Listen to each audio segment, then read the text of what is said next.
करने के लिए आपके सामने आई हूं। ये श्री केवी सुब्रमण्यन है, भारत सरकार में चीफ इकोनॉमिक एडवाइजर और भारत सरकार की ओर से नामांकित ईडी में एग्जीक्यूटिव डायरेक्टर आईएमएफ में थे। 2 दिन पहले अचानक मोदी सरकार ने आईएमएफ में भारत के कार्यकारी निदेशक एग्जीक्यूटिव डायरेक्टर को उनके पद से हटा दिया। 6 महीने का उनका कार्यकाल बचा था, 3 साल का कार्यकाल होता है। सरकार ने अभी तक अधिकृत तौर पर कोई भी रीजन नहीं बताया है कि इनको इनके पद से क्यों हटाया गया है, और अमूमन ऐसा होता नहीं है। 6 महीने का टाइम बचा हो, यकाएक एकदम से हटा देना, यह थोड़ा सा एक रेयर स्टेप था। आपकी जानकारी के लिए याद दिला दूं, दुरुस्त करा दूं, ये वही केवी सुब्रमण्यन जी हैं जब कोरोना काल के दौरान -24% इकोनॉमी हो गई थी तो ये वी शेप्ड रिकवरी की बात कर रहे थे। ये अलग बात है कि वो वी शेप्ड रिकवरी आज तक नहीं हुई, वो के डब्ल्यू और बहुत सारी चीजें हुई। इन्होंने सरकार का चरण वंदन करना, इन्होंने सरकार का चीयर लीडर बनने पर ज्यादा अहमियत दी, बजाय कि सरकार को कुछ अच्छे इकोनॉमिक पॉलिसीज के बारे में या आर्थिक सलाहकार के तौर पर सही राय दे सकें। तो ऐसा क्यों हुआ? यकाएक एकदम से इनको क्यों हटा दिया गया? और इसमें जब थोड़ी तफ्तीश की गई, और आपको जो रिलीज दी जाएगी उसके साथ सारे डॉक्यूमेंट्स अटैच कर देंगे हम, ऐसा जबरदस्त घपलेबाजी के चलते हुआ है। सरकारी bank union bank of India, आप में से तमाम लोगों का खाता हो सकता है उसमें हो, उनके जो इंटरनल डॉक्यूमेंट्स हैं, उनके जो आधिकारिक डॉक्यूमेंट्स हैं जून और जुलाई 2024 के, उसमें से यह पूरी तरह से साफ है कि इन पूर्व मुख्य आर्थिक सलाहकार, फॉर्मर चीफ इकोनॉमिक एडवाइजर और जो इतने समर्पित चीयर लीडर हैं मोदी जी के, उन्होंने एक किताब लिखी थी जो मोदी जी को दे रहे हैं, इंडिया एट 100। इस किताब की 1 नहीं 2 नहीं 2 लाख प्रतियां यूनियन बैंक ऑफ इंडिया ने ऑर्डर करी।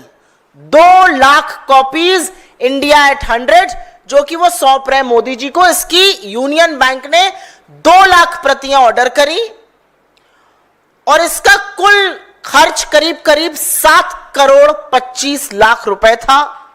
3.5 करोड़ रुपए के आसपास एडवांस दे दिया गया। इसमें 1,79,450 1,89,450 प्रतियां पेपर बैग की और करीब 10,500 प्रतियां हार्ड बैग की थी। और इनका जो वितरण था, जो डिस्ट्रीब्यूशन था, वो यूनियन बैंक के जोनल ऑफिसेस, करीब 18 जोनल ऑफिस है पूरे देश में, और उनके रीजनल ऑफिसेस के थ्रू होना था। वो स्टूडेंट्स को दिया जाना था, वो उनके खाता धारकों को दिया जाना था, वो कॉलेजेस में, लाइब्रेरी में दिया जाना था। 2 लाख प्रतियां। आपकी जानकारी के लिए बस इतना बता दूं कि अंग्रेजी की बेस्ट सेलर इंडिया में अगर किसी किताब को कहा जाता है ये बेस्ट सेलर है और वो इंग्लिश में लिखी है तो वो 10,000 प्रतियां बिकती हैं। 2 लाख प्रतियां यूनियन बैंक ने ऑर्डर करी थी, करीब 7.25 करोड़ रुपए पर। ये सारी प्रतियां, जैसा कि मैंने आपको बताया, रीजनल और जोनल ऑफिसेस के थ्रू वितरित होनी थी। एडवांस 3.5 करोड़ दे दिया गया था, और जो बाकी पैसा था वो रीजनल ऑफिस को कहा गया कि जो अतिरिक्त खर्चा, जो मिसलेनियस एक्सपेंसेस होते हैं, उसमें आप दिखा दीजिएगा। अब ये भोंडा प्रचार इनका क्यों किया जा रहा है?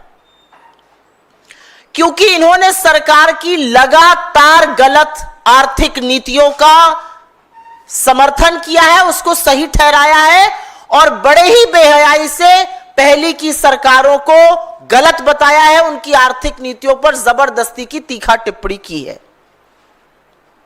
अब इस खुलासे के बाद, ये बहुत ही एम्बैरेसिंग, एक बहुत ही शर्मनाक खुलासा है। 6 महीने बचे थे तो वो अपने पद से हटा दिए गए हैं।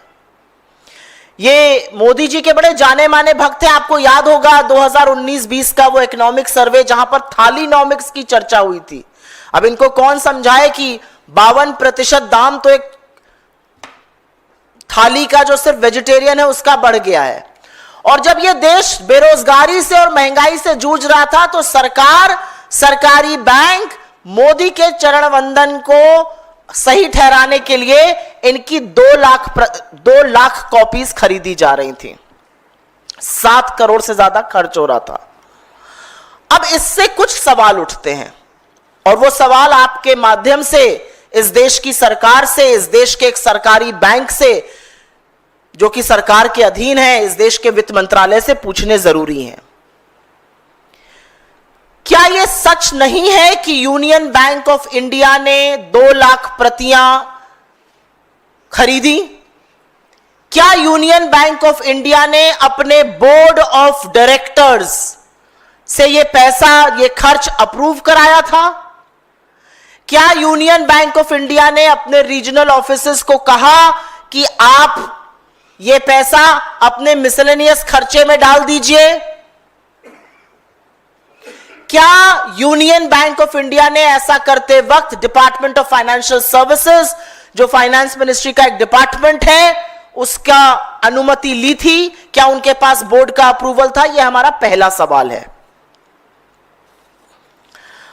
और क्योंकि यह पैसा बीजेपी के हेडक्वार्टर से नहीं आया था, ऐसा नहीं था कि यूनियन बैंक को यह पैसा बीजेपी वाले मोदी जी की छवि सुधारने के लिए, मोदी जी के चरण वंदन के लिए दे रहे हैं।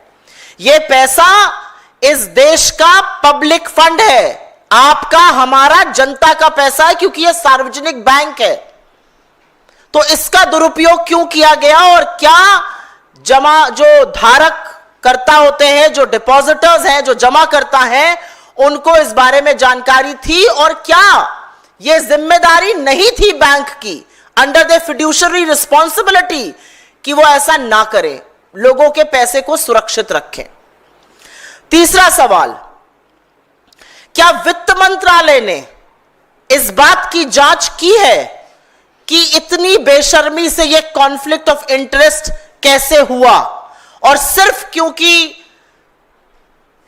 कृष्णमूर्ति सुब्रमण्यन जी सरकार के बड़े नजदीक थे, सरकार का बड़ा गुणगान करते थे, क्या सिर्फ इसीलिए उनको छूट दी गई ये कॉन्फ्लिक्ट ऑफ इंटरेस्ट करते हुए?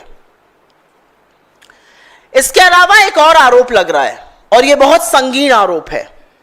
आरोप है कि यूनियन बैंक ऑफ इंडिया की एमडी और सीईओ सुश्री मणि मेखलाई, जिनका जून 2025 में एक्सटेंशन होना है, उन्होंने इस एक्सटेंशन के लिए क्या यह अपरोक्ष रिश्वत दी गई है?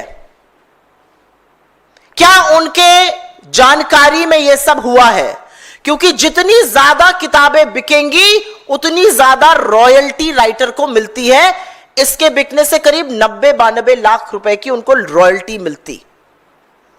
तो इस बात का जवाब कौन देगा कि अपरोक्ष रूप से उनको फायदा क्यों पहुंचाया गया, स्पेशली जब एक्सटेंशन का मामला चल रहा था? और अंतिम सवाल यह है कि क्या वित्त मंत्री निर्मला सीतारमण जी इस लेन देन पर कोई सफाई देंगी? पीएमओ इसमें किस हद तक और क्यों संलग्न था, इस बात का जवाब हमें कौन देगा? आपकी जानकारी के लिए बता दूं कि 4 मई को ऑल इंडिया यूनियन बैंक्स की जो एम्प्लॉय एसोसिएशन है, उसने अपने एमडी और सीईओ को इसकी जांच करने के लिए चिट्ठी लिखी है और बोला है कि पब्लिक फंड की बर्बादी ऐसे कैसे हो सकती है। और मैं आगे बढ़ने से पहले एक चीज जरूर यहां बताना चाहती हूं, क्योंकि आप सब एटीएम इस्तेमाल करते हैं, आप लोग तो प्रबुद्ध लोग हैं, अमीर लोग हैं।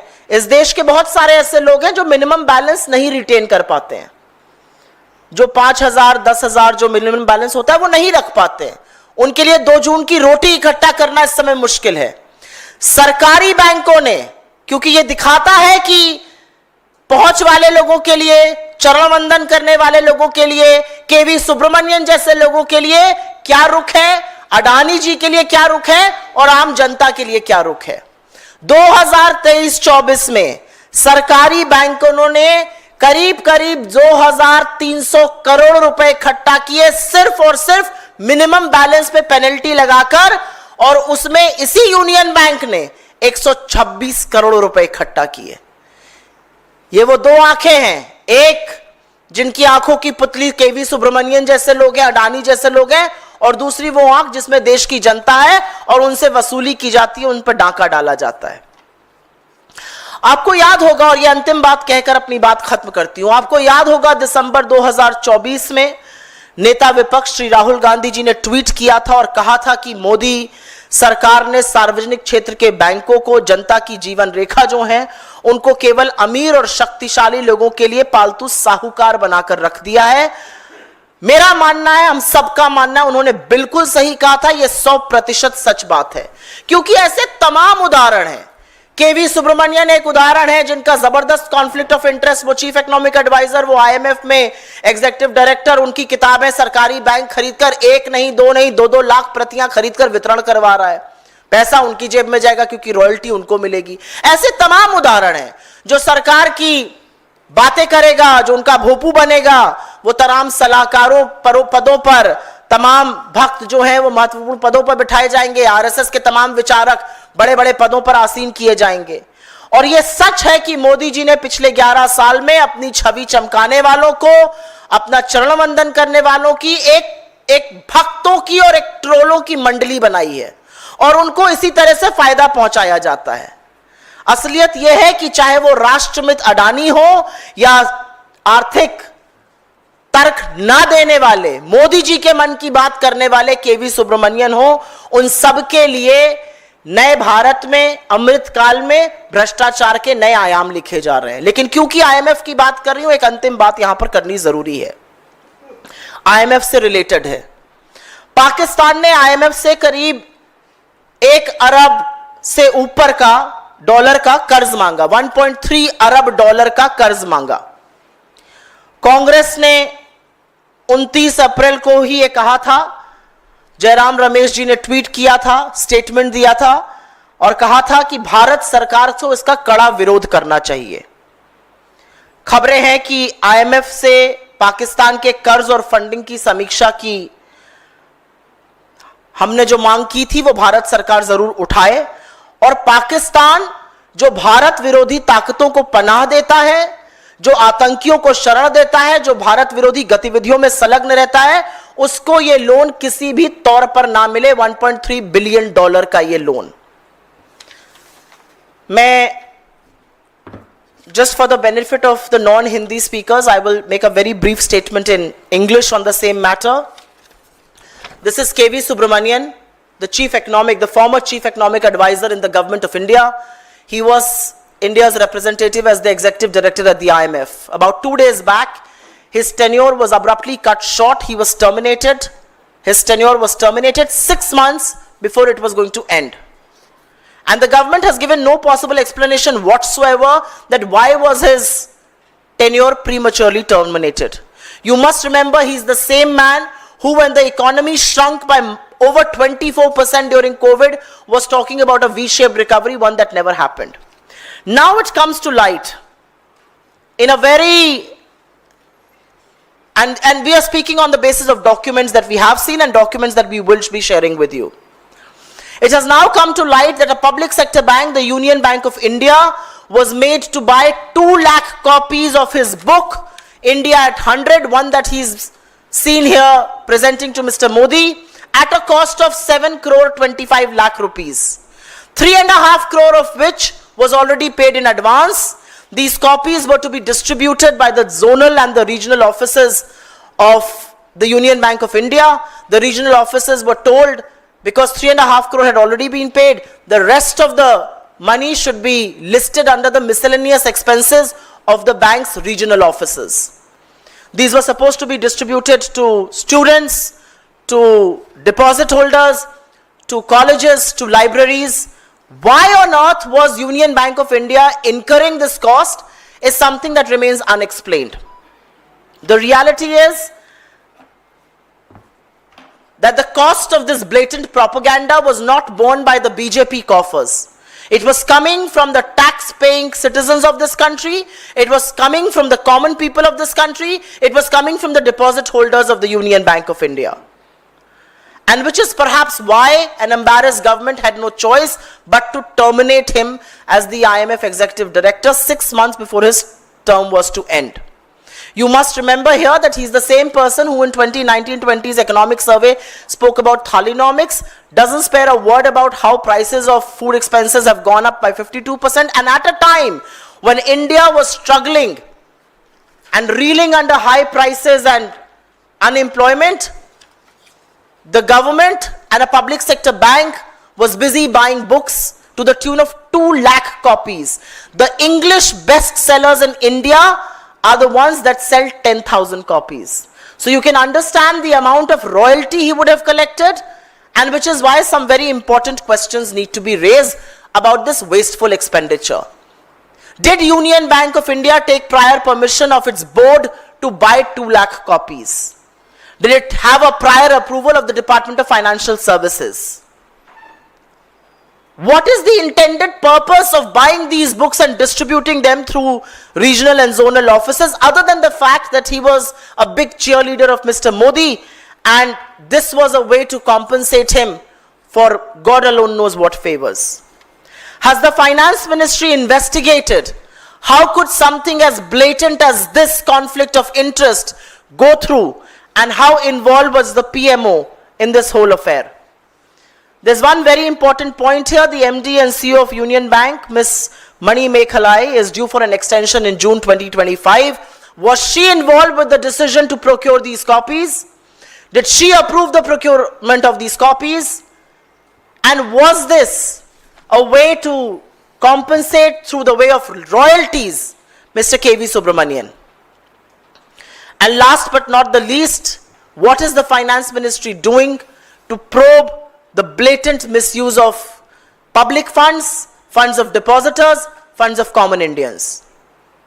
And what was the extent of PMO's involvement, and why was the PMO involved, if at all, in distribution and procurement of these copies? I must very gently point out here that on the 4th of May, the Union Bank Employees Association has written a letter to the MD and CEO asking for a fair probe and about this wasteful expenditure. You must also be reminded here of how benevolent these public sector banks are when it comes to common people like you, me and others.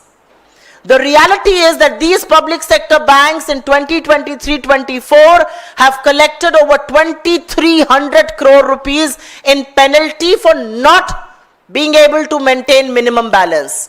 They charge you for ATM withdrawals, and Union Bank collected almost 126 crore alone by way of penalty. You will also remember that in December 2024, leader of opposition Shri Rahul Gandhi had tweeted that Modi government has only made public sector banks, which are the lifeline of the public, pet money lenders for the rich and powerful companies. He was absolutely right, as events since have then unfolded. There are various examples of advisors, RSS workers, cheerleaders of Modi government being appointed to important positions, and some of them being compensated like Mr. Subramanian would have been by way of a very handsome and hefty royalty. The reality is that when it comes to giving economic sane advice, that did not come in from Mr. Subramanian. He was a cheerleader who spoke the Prime Minister's Mann Ki Baat instead of giving some sane economic and fiduciary advices. And while we are talking about the IMF, a related but an important issue, Pakistan has asked for a loan of $1.3 billion from the International Monetary Fund. Congress General Secretary Jairam Rameshji on the 29th of April had raised this issue and had urged the Indian government to strongly oppose this. We are given to understand that the IMF board will be reviewing this loan and funding shortly, and we hope that India's demand for rejection of this loan will be adhered to, because Pakistan, which gives shelter and indulges in anti-Indian activity, cannot be given a single penny by any multilateral agency. This is all that I have to say. Your questions are welcome. If you please ask me questions on suo motu, I'll be very, very grateful. वो timing क्या है, क्या तब वो वहाँ IMF में ही थे? जी हाँ, ये जून, अब आपको जो हम अपने साथ प्रेस रिलीज के साथ जो डॉक्यूमेंट शेयर करेंगे, जून 2024 में ये चिट्ठियां लिखी जा रही थी और किताबें खरीदने की बात की जा रही थी। जून 2024 में, जुलाई 2024 में आधा एडवांस दिया जा चुका था और बाकी पैसा रीजनल ऑफिसर्स को बोला गया था आप अपने मिसलेनियस एक्सपेंसेस, जो अतिरिक्त खर्चा दिखाते हैं, उसमें दिखा दीजिए और ये किताबें खरीद कर बांटिए। ये किताबें क्यों खरीदी जा रही थी, इसमें ऐसा क्या लिखा हुआ है, ये केवी सुब्रमण्यन की किताबें कॉन्फ्लिक्ट ऑफ इंटरेस्ट इतना जबरदस्त है, इस पर सवाल उठाना जरूरी है। आपका जिक्र किया सामंता, जिसे आपने खुद बताया 10,000 से अधिक प्रतियां आपने 2 लाख प्रतियां खरीदी जानी है, उसमें से 50% यानी 3.5 लाख रुपए एडवांस स्वरूपा पब्लिकेशन को दिया गया है। क्या इसके लिए कांग्रेस आगे कोई कदम उठाएगी या संसद में जाएगी? आपके माध्यम से हम सबसे पहले इस सच को दुनिया के सामने ला रहे हैं, आपके माध्यम से हम सरकार से सवाल पूछ रहे हैं, आपके माध्यम से हम ये बताने की कोशिश कर रहे हैं कि एक व्यक्ति जो आईएमएफ में 3 साल के लिए था, उसको एकदम से अब्रप्टली उसका टर्म खत्म किया गया, लेकिन इस देश को नहीं बताया गया कि ऐसा क्यों हुआ। और अब पता चलता है ऐसा क्योंकि एम्बैरेसिंग डिटेल्स आ गए थे बाहर, क्योंकि भ्रष्टाचार में ये पूरी सरकार लिप्त है, अदने से अदना इनका नेता और परोक्ष ऊपर बैठे हुए मोदी जी और अडानी जी पूरी तरह से भ्रष्टाचार में लिप्त हैं। और ये भ्रष्टाचार का नहीं तो और किस चीज का उदाहरण है, आप मुझे बताइए। दूसरा सामान्य की खरीद में बैंक एडवांस दे देती, लेकिन 3.5 करोड़ का रूपा पब्लिकेशन जो हुई है उसके लिए आप क्या कहना चाहेंगे? तो एडवांस ही दिया ना, जो 3.5 करोड़, 7 करोड़ 25 लाख का टोटल बिल था, 3.5 करोड़ एडवांस दिया गया। ये किसका पैसा था? ये एमडी और सीईओ या बीजेपी के खाते से तो नहीं आया था, ये पैसा डिपॉजिटर्स का है, ये पैसा पब्लिक फंड है, वो पब्लिक सेक्टर बैंक है, पब्लिक सेक्टर बैंक्स में फंड इन्फ्यूजन किया जा रहा है और यहां पर ये फंड से बाबुओं की किताबें खरीदकर बेची जा रही हैं। ये कैसे किसी तरह से माना जा सकता है, ये कैसे स्वीकार किया जा सकता है?